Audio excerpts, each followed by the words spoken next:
New York সিটির মেয়রের সরকারি বাসভবন গ্রেসি ম্যানশনে যাবেন কিনা তা নিয়ে এখনো কোনো সিদ্ধান্ত নেননি মেয়র পদে নির্বাচিত হওয়া জোহরান মামদানি। তিনি বলেছেন, আমার পুরনো জায়গা ছেড়ে আমি নতুন কোথাও থাকবো কিনা তা জানি না, তবে এটা জানি সিটি হলে কাজ করব। জোহরান মামদানি এখন তার স্ত্রীর রামাদু আজিকে নিয়ে নিউ ইয়র্কের এস্টোরিয়ায় এক কামরা ভাড়া ঘরে থাকেন।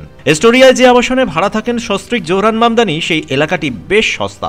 অন্যদিকে আপার ইস্ট সাইডে যেখানে নিউ ইয়র্কের মেয়রের বাসভবন, সেটি বিলাসবহুল এলাকা। সেখানে রয়েছে জাদুঘর। নিরাপত্তার দিক থেকেও গ্রেসি ম্যানশন অনেকটাই নিরাপদ। এখানে সবসময় ক্যামেরার কড়া নজরদারি রয়েছে, বাইরে মোতায়েন রয়েছে পুলিশ আধিকারিক। নিউ ইয়র্কের প্রত্যেক মেয়রই গ্রেসি ম্যানশন পছন্দ করেন, কিন্তু বামপন্থী জোহরান মামদানির পছন্দ এস্টোরিয়ার এক কামরার ভাড়া বাড়ি। যদিও মামদানি বলেছেন, নিউ ইয়র্কের মেয়র নির্বাচিত হবার পর আমার দায়িত্ব অনেক বেড়েছে। আমাদের এই এক কামরার ঘরটি বেশ ছোট, সেটি নিয়ে ভাবনা চিন্তা করছি।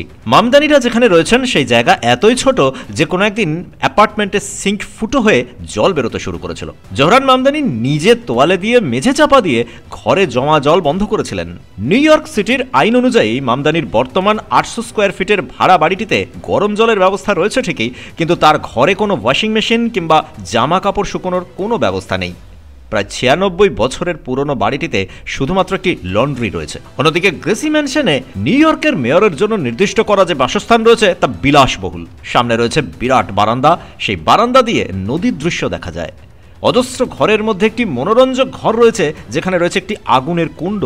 ডাইনিং রুমে রয়েছে প্যারিসের বাগানের ছবি আঁকা ওয়ালপেপার। গ্রেসি রাঁধুনির তৈরি করা সুস্বাদু খাবার খেতে পারেন নিউ ইয়র্কের মেয়র, কিন্তু সেসবে কোনো লোভ নেই জোহরান মামদানির। যদি তাকে এস্টোরিয়ার ভাড়া বাড়ি ছেড়ে গ্রেসি ম্যানশনে চলে যেতে হয়, তাহলে সেটা হবে তার কর্তব্যের খাতিরে।